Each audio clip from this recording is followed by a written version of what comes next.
Bueno, empezamos. Bueno, moi bons días. Acabamos de rematar, como sempre,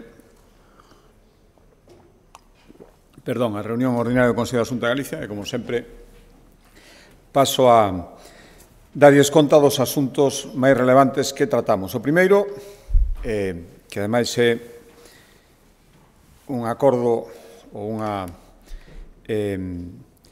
un dos acordos habituais do Consello de Xunta de Galicia periódicamente, estou falando do balanzo que se fai respecto á marcha da execución dos fondos MRR, dos fondos Next Generation. Especialmente oportuno, ademais, creo, nesta ocasión, dadas esta semana, onde a Comisión da Unión Europea, como saben, estivo en España examinando a xestión destes fondos, entrevistándose con unha serie de comunidades autónomas, con representantes do Goberno, do sector empresarial, e, polo tanto, querendo saber, e nos parece, ademais, moi ben, como vai este nivel de execución. Por lo tanto, o único que pode facer a Xunta de Galicia, insisto, como vimos facendo, creo que esta é a cuarta vez que o Consello da Xunta de Galicia fai este balance, e seguiremoslo facendo mentre dure o período de execución, o que podemos é contar como vai o nivel de execución respecto dos fondos cusa xestión se lle encomendou a Xunta de Galicia. Ben, a nós se nos asignaron, a Comunidade Autónoma, estou falando, en total 1.266 millóns de euros destes fondos Next Generation. Asignar non quere decir recibir. Recibir, ata o día de hoxe, temos recibido 1.122, é dicir, faltan todavía por recibir, e mentre non se reciba non se pode facer absolutamente nada, 144 millóns, que sería o 11% do que se nos asignou. Tamén hai que decir que o 40% destes 1.122 millóns foron recibidos nos últimos 6 meses. O digo porque tamén os sabrán vostedes algún comentario que se fixo respecto ao nivel de execución de fondos que se acaban de recibir. Insisto, mentre non se reciban, nada se pode facer, e o 40% destes 1.266 millóns de euros 1.122, foron recibidos nos últimos 6 meses, máis de 500 millóns. Bueno, pois, a pesar de estes retrasos, xa está mobilizado o 100%, é dicir, xa empezaron os expedientes para facer os gastos dos 1.122 millóns e dúas terceiras partes, 747, xa están incluídas en convocatorias que xa foron publicadas. É dicir, hai unos trámites previos antes de poder publicar as convocatorias, pois 747 millóns xa están incluídos en convocatorias publicadas, é dicir, ofrecidas aos diferentes destinatarios para que poidan dispoñer deses fondos. E deses 747 que foron incluídos nunha convocatoria, a metade xa son fondos adxudicados, é dicir, xa chegaron os seus destinatarios. Cales foron os seus destinatarios? Pois, en números grosos, 7.000 autónomos, 370 empresas, 12 entidades do sector público, 27.000 persoas físicas ou 130 organismos, clústeres, asociacións, entidades sin ánimo de lucro. Por darles algún dato máis, das 180 entidades locais que recibiron fondos da Xunta de Galicia destes fondos Next Generation, en total foron 60 millóns, que é o 93% dos fondos que a nós se nos transferiron para que, a súa vez, os fixéramos chegar as entidades locais. Estes fondos veñen non son fondos que se transmiten incondicionadamente para que a Xunta de Galicia faga o que estime oportuno nas súas políticas públicas. Veñen cuns condicionantes moi grandes. Un dos condicionantes é diríxanse a actividades dirixidas ás entidades locais. Estos son 60 millóns, que é o 93% do que tiñamos que transferir. Os concellos xa o teñen. O digo porque do que a Administración Xeral de Estado quedou en pasarlle os concellos galegos recibiron a día de hoxe o 46,2%, según os datos dos que dispoñemos, que é menos da mitade do que xa transferimos dende a Xunta de Galicia. O digo porque estes últimos comentarios que se escoitaron, dicindo que a Xunta de Galicia tiña que transferir os concellos, pois está transferido a día de hoxe o 93% frente menos da mitade, 46,2%, que lle transferiu do que lle tiña que transferir a Administración Xeral de Estado. Por lo tanto, eu creo que isto amosa que seguimos sendo áxiles na xestión destes fondos e iso nos dá dereito para pedir a mesma axilidade respecto dos fondos que nos tiñan que ser transferidos, sobre todo para os proxectos tractores. E volvo ao tema dos PERTES. A Galicia, dos PERTES convocados, agora mesmo só se otorgou un 3,5%, que está moi por debaixo incluso do noso peso poboacional, e este sistema de PERTES que agora está sendo examinado pola Unión Europea, incluso con comentarios respecto a asignacións anunciadas incluso antes de que se convocaran os PERTES. Bueno, este é o balanzo xeral, xa digo, con destinatarios perfectamente identificados e con un nivel de execución creo que moi notable, incluso frente ás dificultades, xa digo que casi a mitad dos fondos transferidos o foron nos últimos 6 meses, sin moita razón, porque podían probablemente ter sido transferidos moito antes por parte da Administración Xeral de Estado, que, insisto, é a que os ten que transmitir. Estes cartos veñen de Europa e dende Europa os recibe a Administración Xeral de Estado, o Goberno Central, e o Goberno Central hai unha parte que as transfira ás comunidades autónomas cando o estimo oportuno e a partir de recibir a transferencia é cando empezan os plazos de tramitación. Caminando de Consellería de Infraestructuras, seguimos investindo no Concello de Vigo, seguimos investindo en infraestructuras e hoxe aprobamos o proxecto da segunda fase de humanización da Avenida de Galicia, que é unha vía propiedade autonómica que vertebra unha parte importante de Vigo, que é a parroquia de Teis. Xa se aprobara comezarán as obras na segunda quincena de abril a primeira fase, que vai entre a Avenida de Marina Española e o Instituto de Bacharelato de Teis, 500 metros. Eso xa se aprobara no seu momento o proxecto e se licitaran as obras adxudicadas, comenzarán en apenas mes e medio, e o que fixemos foi aprobar o proxecto da segunda fase, que xa é máis longo, 1,5 kilómetros, que iría entre os límites municipais entre os concellos de Vigo e de Redondela ata o Instituto de Teis. É dicir, a primeira fase chegaba ao Instituto e agora dende o Instituto hasta o límite con Redondela. En total son 4,1 millóns de euros de investimento total entre as dúas fases, que vai servir para, aparte de remodelar toda a estrada, tamén se van a habilitar pasos peonís, conexión con outras sendas, plantación de elementos vegetais, árboles principalmente, tamén se van a construir aparcadores, 75 novas prazas, isto levará un 40% as que existen agora mesmo. Xa digo, en definitiva, é continuar investindo no Concello de Vigo. Con estas dúas fases de remodelación desta estrada se investiron 32,5 millóns de euros nos últimos anos en estradas autonómicas no Concello de Vigo. Seguindo con infraestructuras, recordarán, hai un par de semanas, me parece, o Consello de Xunta de Galicia aprobou a construción de aparcamentos disuasorios que cada vez son máis demandados polos usuarios.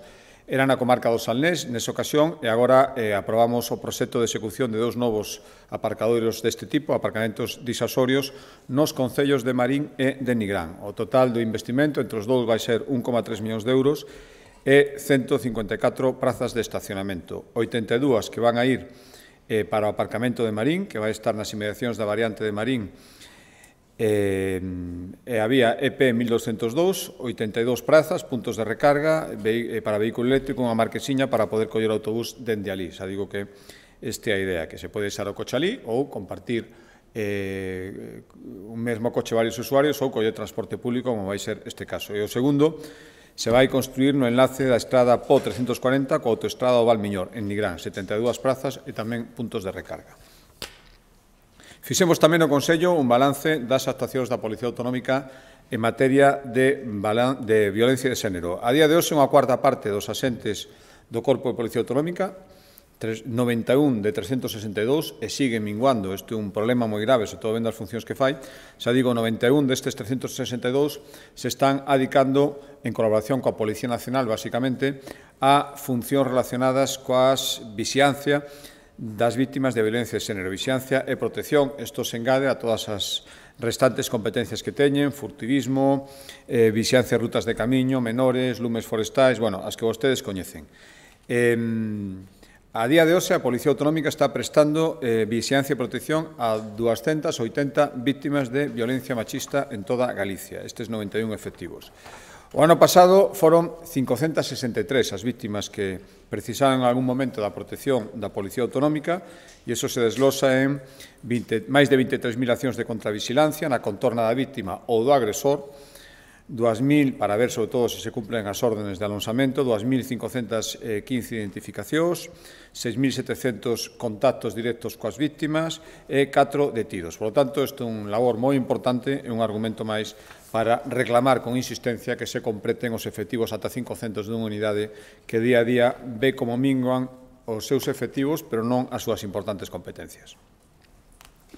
Cambiando de consellería, a Axencia Galega de Turismo, dependente da Presidencia da Xunta de Galicia, como saben, dous acordos. Un importante acordo relacionado co emprego precisamente dos 23,7 millóns de euros que se lle concederon á Xunta de Galicia ao abeiro do Plan Xacobeo Next Generation. Sabe que este é un plan concedido o ano pasado que exixía a rehabilitación de bens de interés cultural que estiveran na contorna dos camiños de Santiago para darlles un uso eminentemente turístico. Pois ben, despois de ir aprobando sucesivos proxectos dos diferentes benos que se vai actuar, ata completar esa cifra de 23,7, o que aprobamos é licitar, facer un acordo global de licitación para que canto antes se poidan facer os diferentes procedementos para facer estas obras e que todas as obras destes bens poidan estar comenzadas a principios deste verán. Os BICs son os que van a actuar, algúns xa foron sendo aprobados os proxectos en diferentes consellos, agora o que se falle o acordo de licitación xeral serían, van ser 3 na provincia da Coruña, actuación no faro de Sálvora, 1,4 millóns, outro proxecto de actuación na Torre de Hércules, 1 millón, e o último, actuación no Parque do Pasatempo de Betanzos, 1,5 millóns. 2 en Lugo, Casco Histórico de Mondoñedo, 270.000 euros, e actuacións tamén nos concellos de Belesar e o Saviñao, na Ribeira Sacra, 1,4 millóns de euros. 6 serían en Pontevedra, Ribeira de Lere, desde a zona das Unqueiras hasta a zona das Aceñas, 1 millón de euros, Cárcere Vello de Tui, 400.000 euros, Castelo de Santa Cruz no Concello da Garda, 200.000 euros, Casa de Vallinclán en Vilanova, 432.000 euros, Torres do Oeste en Catoira, 300.000 euros e actuacións diversas nas infraestructuras da Illa de Ons, 1,8 millóns de euros. E, por último, na provincia de Ourense, onde está a actuación máis importante, a actuación única, actuacións de melloras na Fortaleza de Monterrey, 14 millóns de euros.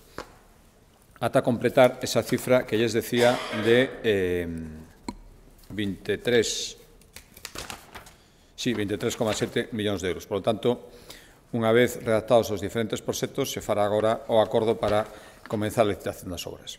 Outro acordo en materia de turismo, isto é renovación dun convenio co socio prioritario da Xunta de Galicia na promoción do noso turismo, que é o clúster de turismo. Creo que unha colaboración moi fructífera, pois que deu as cifras récord de visitantes no ano 22, a recuperación espectacular do turismo, moito máis adiantada do que preveíamos cando estaba rematando a pandemia, e, por lo tanto, isto se basea no seguimento dese plan director 2021-2023 Galicia Destino Seguro, que fixemos no seu momento en colaboración co clúster de turismo e que agora necesita ser desenvolvido tamén este ano e seguir por esa liña de contacto coa naturaleza, experiencias diferentes ás do turismo tradicional que había antes da pandemia, zonas non masificadas, pois, bueno, todo o que ten que ver co turismo sostible e por eso renovamos este convenio co clúster de turismo de Galicia para seguir promocionando os produtos turísticos sostibles. Vai ser 1 millón de euros repartidos en 3 anos ata 2025, serían 300.000 repartidos en 3 anos, empezando este ano, ao redor algo máis de 300.000 euros ata chegar a 1 millón en total entre 2023 e o 2025. Xa digo que é renovación, aumentando un pouco a cantidade e variando algúns elementos para seguir adaptándonos a esas novas tendencias de turismo que tamén están resultando para promocionar a Galicia como destino. Cambiando de Consellería de Política Social, levamos dende o ano 2009 aumentando o número de prazas para maiores en residencias con fondos públicos, había 5.000 no ano 2009 e estamos a día de hoxe no ano 2023 con máis de 14.000. Bueno, unha dos obxectivos deste aumento de prazas non é só que sexan máis en números absolutos, sino tamén que estén en lugares onde antes era moito máis difícil que existira, que estou falando sobre todo de concellos pequenos. Antes se concentraban as prazas de residencias de maiores, sobre todo nas cidades e nas vilas con certa poboación, e o que queremos é estendelas tamén a concellos máis pequenos, ou ben fomentando a creación de centros en zonas do rural, casas do maior, ou tamén financiando prazas públicas en concellos con menos poboación, como lles decía. Hai meses, recordarán, trouxemos este concello, creación de 36 novas prazas públicas, 20 están en Muíños e 16 en Ribeira, e hoxe autorizamos 41 prazas públicas máis de residencia en concellos de Lugo. 35 estarán en Mondoñedo e 6 estarán en Vilalba. En principio por 2 anos, pero prorrogables ata un máximo de 5 a disponibilidade destas plazas, e en total, coas prórrogas, sería un investimento por parte da Xunta de Galicia para estas 41 prazas de 5,4 millóns de euros. Cambiando de consellería, fixemos en primeiro lugar un balance das medidas de emprendemento impulsadas no ano 2022 para axudar a todas aquelas persoas, autónomos basicamente, que iniciaron a súa actividade pois en plena pandemia, a partir do 1 de xaneiro de 2020, un poquinho antes de que empezara a pandemia, sobre todo os meses de pandemia. Bueno, o que fixemos foi intentar axudarlles nestes arranques especialmente difíciles nos investimentos que houbera que facer para eficiencia enerxética, adquisición de mobiliario, rehabilitación de locais. Bueno, en total foron no ano 2022, entre setembro do 21 e setembro do 22, 11 millóns de euros os que destiñamos a axudar a 1.150 emprendedores. Hai que decir que o 100% dos emprendedores que solicitaron axuda e cumplían os requisitos obtiveron axuda. A axuda media foi importante, 8.800 euros, e se beneficiaron emprendedores en máis de 200 concellos galegos. Pois ben, despois de facer este balance, o que acordamos hoxe tamén foi reeditar para este ano 2023 esta liña de axudas, seguir axudándose, polo tanto, serán convocadas próximamente axudas nunha cuantía similar para axudar os gastos de emprendedores que empezaran a súa actividade entre mediados do ano que ven e ata, calculamos, setembro do ano 2023. Será convocada tamén próximamente, seguiremos nesta liña que se demostrou moi efectiva. E fixemos tamén balance da actuación dos polos de emprendemento. Isto é unha nova modalidade sobre o terreo de oficinas que axudan a aqueles emprendedores que teñen unha idea e necesitan asesoramento inicial. Existen agora mesmo 5 polos en marcha nos que xa recibiron asesoramento moitas persoas e que promoveron dende que existen 151 proxectos empresariais que ou están en xestación ou están xa funcionando. Bueno, pois o que acordamos é seguir ampliando esta rede ata chegar con outros 7 a cubrir o 100% do territorio. 5 que están existindo, máis outros 7 que funcionarán ao longo deste ano. Cambiando de consellería, 2 acordos conectados, un é certo que impulsado pola Consellería de Medio Rural e outro pola Vicepresidencia Primeira, pero os dous teñen que ver coa promoción dun sector fundamental para a nosa economía. Sector primario, estou falando do sector lácteo. Fixemos un balance da evolución do sector lácteo, sobre todo os seus custos e os seus beneficios nos últimos meses. Galicia é líder nacional en produción de leite, concentramos na nosa comunidade autónoma máis do 40%, somos unhas 10 principais rexións produtoras de leite en toda Europa. Existe unha estrategia do ano 2020, estrategia de dinamización do sector lácteo, que evidentemente está acreditando que era unha estrategia acertada, porque a variación que hoxe fixemos na Consellería da Xunta de Galicia das cifras do sector lácteo no ano 2022 revelan que se acadou un récord histórico de facturación, 1.306 millóns de euros, que é un 35% máis que a facturación do ano 2021, que non foi unha mala facturación. Algún dato deste 2022. O precio medio pagado polo leite en Galicia chegou aos 58,6 céntimos por litro. Este é un incremento do 65% respecto ao ano pasado, mentre que os custes de produción aumentaron, é certo, pero ni moito menos nesta cuantía, aumentaron entre un 11 e un 15% frente a unha suba do precio dun 64,6%. Levamos 18 meses seguidos cun incremento do precio do leite, isto non ocurría hai moitísimo tempo, e, ademais, o rendemento medio por explotación aumentou en Galicia un 73%. É certo que aumentou nas explotacións de outras comunidades autónomas, pero o ritmo medio aumento no global de España é un 63% e en Galicia é un 73%, 10% máis. E tamén o obxectivo final, aparte de que se incrementen os custes que reciben os gandeiros polo leite, e, sobre todo, que a meirande parte posible de leite se transforme en Galicia, é dicir, que non simplemente se produce, se transforme en outros sitios, quedando en outros lugares o valor engadido, sino que se poida transformar dentro da nosa comunidade. A día de hoxe se transforma algo máis do 60% do leite que se produce en Galicia, que estos son 10 puntos máis que hai solo 3 anos, onde apenas se transformaba a metade, o 50%. Vale, pois o obxectivo é seguir nesta liña, por suposto, e seguir medrando a porcentaxe de leite recollido e transformado xa en Galicia. Para chegar no ano 2025, agardemos que antes, pero un obxectivo realista sería o ano 2025, a que en Galicia se transformen as 3/4 partes, o 75% do leite que se produce na nosa comunidade autónoma. Para iso hai que seguir apoiando as industrias transformadoras e para iso se tomou o acordo que les paso a relatar, que é declarar como iniciativa empresarial prioritaria o proxecto que a factoría que sería Entre Pinares presentou para ampliar as instalacións que a día de hoxe xa ten en Vilalba. É unha factoría que agora mesmo está dando traballo a 217 persoas e esta ampliación asegura un mínimo de creación de entre 35 e 40 novos postos de traballo.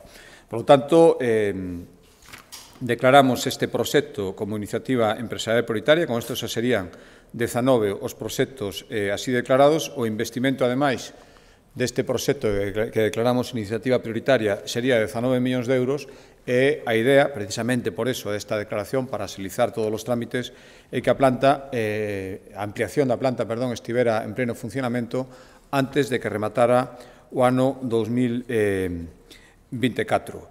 Vai supoñer, ademais, elevar casi nun 33, nun 31% a produción actual da factoría, unha terceira parte máis de aumento, e isto, efectivamente, vai evitar o que está pasando agora con a parte do leite que a fábrica estaba recollendo en Galicia a derivar ás factorías que tiña en Valladolid e Madrid. Por lo tanto, se quedará unha parte importante transformándose aquí con todo o valor engadido que eso supón, e por eso tomamos a decisión de declarar iniciativa empresarial prioritaria esta ampliación da factoría que sería Entre Pinares, co obxectivo, xa digo, de chegar con outras iniciativas que virán próximamente ao 75%, un obxectivo que parecía impensable hai apenas 3 ou 4 anos de transformación do leite en Galicia.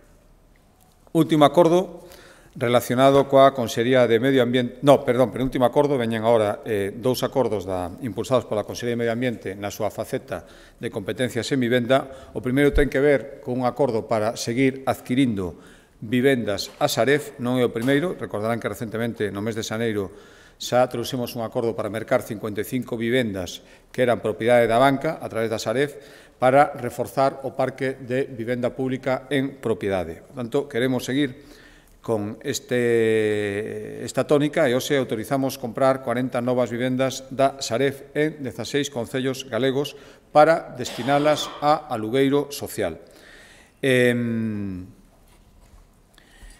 Para que? Pois para conseguir que familias que estén afectadas por execucións hipotecarias poidan seguir vivindo na súa vivenda habitual. En moitos casos son vivendas habituais de familias que en dificultades económicas e tamén outras se poden destinar a colectivos vulnerables que necesitan unha axuda para acceder a unha vivenda. Xa digo que son vivendas que adquire a Xunta de Galicia e que despois destinamos sempre, en todos os casos, a alugueiro social. Non van quedar, se son vivendas as que compramos nas que xa hai unha persoa vivindo neste réximen, non lles vai afectar, ao contrario, ao comprarlas aseguramos que poida seguir aí, de non facelo así. Si se producira a venta desa vivenda, esas persoas terían que salir e aumentamos tamén o parque de vivendas públicas. Agora mesmo, con esta compra, chegaría a 3.700 inmobles en Galicia. O investimento vai ser de 3,5 millóns de euros e xa digo que o obxectivo é doble. Seguir aumentando o parque de vivenda pública para destinar ao alugueiro social e tamén asegurar a permanencia nas súas vivendas habituais das persoas que poidan estar nestas que compramos e que estiveran afectadas, hai moitas, por unha ameaza de execución hipotecaria e, por lo tanto, de desahucio. Último acordo, tamén impulsado pola Consellería de Medio Ambiente, iniciamos a tramitación da modificación do decreto que regula as normas de habitabilidade que necesitan ter as vivendas. Que queremos? Queremos actualizar esta normativa, xa ten casi 15 anos, necesita ser actualizada, ten unha serie de extremos pois, referidos sobre todo en vivendas que se rehabilitan, en eliminar requisitos que había ahora mesmo de superficie mínima das habitacións, formato incluso, é dicir, ás veces unha vivenda que se compraba para rehabilitar, este decreto impedía facer o que realmente quería a persona que a quería rehabilitar e moitas veces pois, eso impedía que se pudera facer esa rehabilitación. Son requisitos que a día de hoxe non tiñan pois, demasiado sentido, pois, está referido á disposición dos elementos de baño, distribución dos elementos comúns, situación dos tendais, unha serie de cousas que sin influir na habitabilidade, na calidade de habitabilidade, eran requisitos que moitas veces impedían que realmente alguén que quería reformar unha vivenda o pudera facer, pois, por así decirlo, o seu gusto. Esta é unha parte, pero a parte importante da modificación ten que ver cun objetivo que cada vez se fai máis patente, que é intentar rescatar nas cidades, pero non só nas cidades principalmente, todos eses baixos comerciais que a día de hoxe non se están utilizando porque non existe esa actividade comercial, pero tampouco poden ser utilizados como vivendas. Por tanto, o que buscamos é facilitar a reconversión de baixos comerciais en vivendas. Isto non quere dicir que ese baixo comercial non poida ter, se o consigue, seguir tendo ese uso comercial, pero o que fai é facilitar o que agora mesmo non se produce, que se non vai haber un uso comercial, poida, cando menos, haber un uso residencial e evitar esa sensación real de baixos comerciais abandonados, en desuso, que, ao final, o que están facendo é degradar moitos centros urbanos, degradar moitos barrios e degradar as contornas. Por lo tanto, o que queremos é facilitar a posibilidade de reconverter un baixo comercial nunha vivenda. A día de hoxe, os requisitos, non é que non se poida facer, xa se pode facer a día de hoxe, pero o certo é que os requisitos son moi estrictos e na práctica, en moitísimos casos, impiden que isto se poida convertir nunha realidade. Son requisitos, digo, de hai casi 15 anos, quedaron obsoletos, a situación é diferente, hai moitos máis baixos comerciais en desuso agora mesmo, e, polo tanto, compra actualizarlos é o que queremos facer. Xa digo, non se evitan os usos comerciais, pero se posibilitan outros. E, ademais, en zonas nas que hai unha demanda de vivenda agora mesmo, e podería ser nestes baixos, pero polas condicións actuais non é posible. Hai un decreto xeral, que é o que queremos modificar, o que despois se teñen que ater os concellos para poder dar as súas licencias. Que cambios vai incorporar a normativa que hoxe empezamos a modificar? Bueno, hai varios, por darles algún nesta rolda de prensa. Saben que unha condición básica para que un baixo poida ser adicado a vivenda é que se garanta a intimidade dos inquilinos, pese a estar a ras de rúa, como están os baixos comerciais. Isto non quere dicir, isto é un requisito que hai que seguir mantendo, por suposto, non tería ningún sentido unha vivenda sin este requisito, pero ata agora se establecía que se non había unha altura mínima de fiestas, esa intimidade non quedaría preservada en ningún caso, e, por lo tanto, non se lle podía dar un uso residencial a ese baixo. Bueno, pois, agora mesmo o que pretendemos é que ese requisito de intimidade se poida garantir mediante outros elementos arquitectónicos, algún sistema que garanta esa intimidade, algún tipo de pantalla fixa que non obligue a unha altura mínima de fiestas que en moitísimos casos non era posible dar ou non era viable, e o que impedía ese uso residencial e, por lo tanto, que o baixo comercial seguirá pechado. Outro requisito que queremos flexibilizar é os criterios para que unha vivenda sexa considerada vivenda exterior.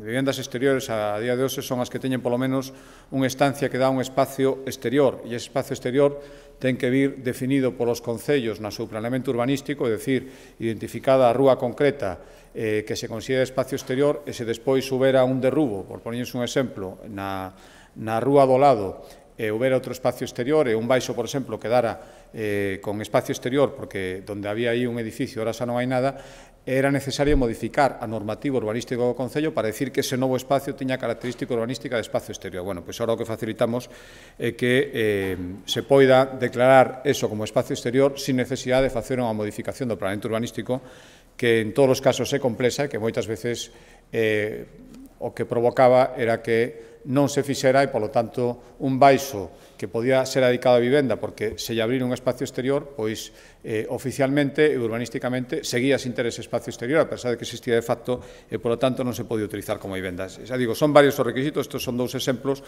o que todos foron, ademais, debatidos antes de tomar este acordo de iniciación da modificación no seo do Observatorio de Vivenda de Galicia e no Comité Asesor de Habitabilidade, onde están técnicos na materia, e o que queremos é solucionar un problema evidente, que son agora mesmo o que todos podemos ver, zonas de moitos espacios urbanos con baixos comerciais en desuso, se unha previsión dun uso cando menos próximo e moitas veces moi difícil, porque cambiaron os hábitos, porque cambiou todo o escenario e porque, ademais, estamos falando de moitos sitios onde é difícil acceder a unha vivenda, é difícil, os alugueiros suben cada vez máis pola escasez de oferta e isto é unha maneira de favorecer oferta e favorecer a revitalización, xa digo, de zonas urbanas que, coa degradación dos baixos, porque levan moito tempo pechados, dende logo non o poden conseguir. Creo que un acordo importante, empezou a tramitación, xa digo, estuvo moi consensuado, está moi pensado, pero, por suposto, na súa tramitación quedará aberto ás suxestións que se estimen oportunas. E estes son os acordos fundamentais que lles quería trasladar e quedo, como sempre, a súa disposición. Sí, presidente, espera vostede algún cambio no Goberno Central sobre a xestión dos fondos europeos despois do informe do Parlamento Europeo pedindolles máis accesibilidade, máis claridade, máis cogobernanza na xestión deses fondos Next Generation? E unha segunda cuestión, se me permite, temos algunha convocatoria, noticia ou información do Goberno Central sobre o corredor ferroviario do noroeste atlántico?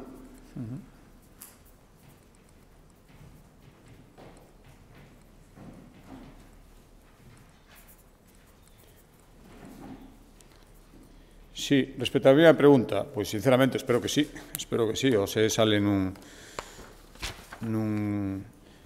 xornal unha entrevista coa presidenta desta comisión que di cousas francamente preocupantes e que eu estou de acordo, non entende como o goberno que se reservou toda a decisión sobre os PERTES, que son convocatorias públicas, pode anunciar concesións de cantidades que en teoría deberían incluídas nun PERTE, por tanto unha convocatoria pública, antes incluso de que esas convocatorias se fagan. Despois falaba tamén da dificultade que están tendo para identificar quen foron os destinatarios dos cartos que se están asignados. Eu por iso quero insistir moito en que, no noso caso, os cartos, como non pode ser de outra maneira, están perfectamente identificados. Por lo tanto, eu agardo que se corrixan todas estas cousas. De verdade que creo que non sería bo que houbera ningún tipo de sanción, cando menos económica, porque iso detraería ao final recursos públicos que é moi necesario que se asignen e se asignen canto antes. Pero eu agardo sinceramente que todos os mecanismos farragosos, burocráticos, que a Comisión parecía dar entrever estes días que non entendía e lle parecían complicados,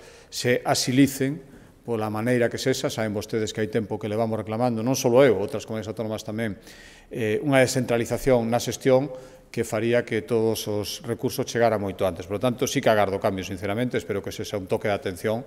É evidente, por moito que quera ocultar o Goberno Central, que o sistema fracasou, hai tempo cesaba toda a cúpula do Ministerio encargado deste reparto, a pesar de que algúns ahora volven a ser recuperados un pouco inexplicablemente, pero foron cesados, foron deixando os seus postos de traballo para ser sustituídos por outros que tampouco melloraron moito a situación. Por lo tanto, eu espero que este toque de atención, esperemos que o de hoy tamén, sirva simplemente para que as cousas melloren. Aínda estamos a tempo, creo, pero que cada vez queda menos tempo. Respecto á segunda pregunta, pois non, sinceramente non.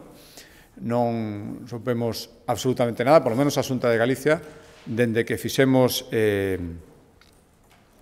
esa cumbre entre as tres comunidades autónomas. Temos coñecemento de que vai haber unha reunión, falaban dunha reunión a máis alto nivel, non sei exactamente a que se referían, dende logo as comunidades autónomas non fomos convocadas, vai haber unha reunión co clúster logístico, bueno, nos parece moi ben, creo que decía no anterior Consello da Xunta que se reúnan, que se active todo isto, creo que tamén deberían falar coas comunidades autónomas, pero bueno, se empezan a activar, benvidos sesan.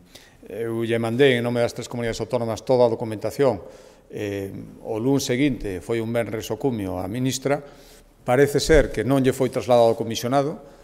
Mal asunto, por algún contacto informal que houve das comunidades autónomas, non recibir esa documentación. Bueno, lóxicamente, hai que mandarlle a ministra e que a ministra lle faga chegar. Non o recibiu, ningún inconveniente en facelo chegar, pero, bueno, non é un bo síntoma que ni siquiera 2 semanas despois tivera recibido a documentación. Eu o que agardo é que se poña a traballar canto antes e que se recupere o tempo perdido. Ademais, poñese a traballar con cifras e con orzamentos en riba da mesa. Bos días, presidente. Eu tiña dúas cuestións. Unha tamén en materia de infraestructuras. Como valora a saída da señora Pardo de Vera do Ministerio, se cree que pode perxudicar ou beneficiar a Galicia? E a segunda, ao fío das palabras do presidente do Partido Popular, non sei se vostede nos podía aclarar quen é a xente de ben, ou quenes son esa xente de ben das que fala o señor Feijóo. Respecto á primeira pregunta, un pouco preocupante, non? Algúnas declaracións que estivemos escoitando de membros do Partido Socialista, onte certo que aclaraba o secretario xeral en Galicia, supoño que pouco para desmentir o que dixeran tamén compañeros do seu partido, respecto a que o compromiso con Galicia podía estar en cuestión pola dimisión ou o cese da señora Pardo de Vera. Mal imos, si todos os compromisos cunha comunidade autónoma dependen dunha cuestión persoal, dependen de quen este exercendo a responsabilidade e se esa persoa está, hai compromisos e senón non hai. Eu espero que non sexa así. A verdade é que o que nos demostra a señora Pardo de Vera levaba uns cantos anos no seu cargo e todo o que está pendente en infraestructuras con Galicia sigue pendente. A señora Pardo de Vera abandona o seu posto. Non sabemos cando van chegar os trenes a abril, nos enteramos agora, despois das promesas de transparencia e de celeridade, que o viaducto das 6 non vai ser reposto na súa integridade ata o ano 2030 como mínimo, según nos din, 29 e 30. Seguimos sin saber moitas cousas, non sabemos nada do traspaso da P9, non sabíamos nada do Corredor Atlántico, seguimos sin sabelo. Todos eses compromisos, moitos anuncios no boletín, moitos decir que se van facer estudios, pero 30.000 euros na salida sur de Vigo, todas estas cousas non están feitas. Eu agardo sinceramente, primeiro, que aquí ninguén entenda que isto depende de persoas, depende de compromisos políticos entre administracións, entre territorios, e agardo sinceramente, deseando toda a sorte a señora Pardo de Vera, por suposto, que quen a sustituya demostra, aparte de palabras, que os compromisos son reais. Si, a segunda pregunta, mira, non...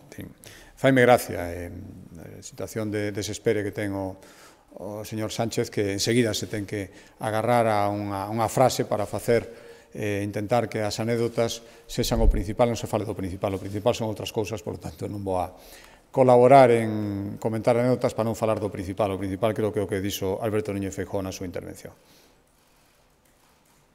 Boas tardes, presidente. Eu quería preguntar por que está convocada unha folga na CRTVG e quería preguntar a súa opinión sobre como está agora mesma a situación neste ente. Gracias. Pois mire, cando unha folga, todo o mundo, o dereito de folga é un dereito constitucional, por lo tanto, nada que decir sempre que se respeten os servizos mínimos, se marcan e se respete toda a legalidade. Por tanto, pouco que decir. A situación, teño que decir, ves os índices de audiencia, e os índices de audiencia son índices potentes, moito máis nunha televisión de carácter autonómico e, por lo tanto, eu me alegro de que os galegos aprecien as emisións e a calidade dunha televisión pública de Galicia. Sí, presidente, hai un ano activouse, digamos, o relevo fronte do Partido Popular Nacional. Quería pedirlle unha valoración deste ano con Alberto Núñez Feijóo fronte á saída de Pablo Casado. Gracias. Bueno, sí, pasou un ano, efectivamente, que ademais derivou, como vostedes saben, en outras consecuencias tamén en Galicia. Bueno, por comentar, se me permite, unha situación que non ten que ver coa Xunta de Galicia, co partido, unha pregunta directa, conteste. Sinceramente, penso que estamos mellor e penso que un ano despois a situación é mellor. Isto o pensan a inmensa maioría dos militantes, dende logo do Partido Popular de Galicia, seguro que do resto de España, además me consta por conversas con compañeiros, e creo que en xeral é unha situación que aprecia a maioría dos españois, e aí están as enquisas para corroborar.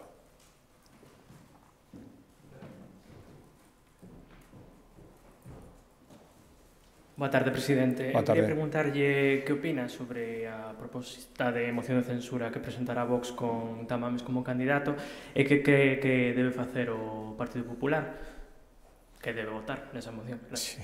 Bueno, primeiro, creo que o presidente do Goberno, señor Sánchez, ten que estar encantado. Chega para él no mellor momento, probablemente lle sirva para desviar a atención de outras moitas cousas e, por lo tanto, creo que, de logo, creo que hai motivos de sobra para censurar o goberno actual, o goberno central, especialmente o presidente do goberno, pero, sinceramente, creo que esta moción, que ademais non ten, ou por lo menos non ten a priori, e non parece que vai a prosperar, creo que a quen lle fai un gran favor é o propio presidente do goberno, e creo que, sinceramente, se equivocan os seus promotores. Respecto ao sentido do voto do Partido Popular, permítame que o decida e o anuncie quen ten as competencias para facelo, que non é o presidente do Partido Popular de Galicia.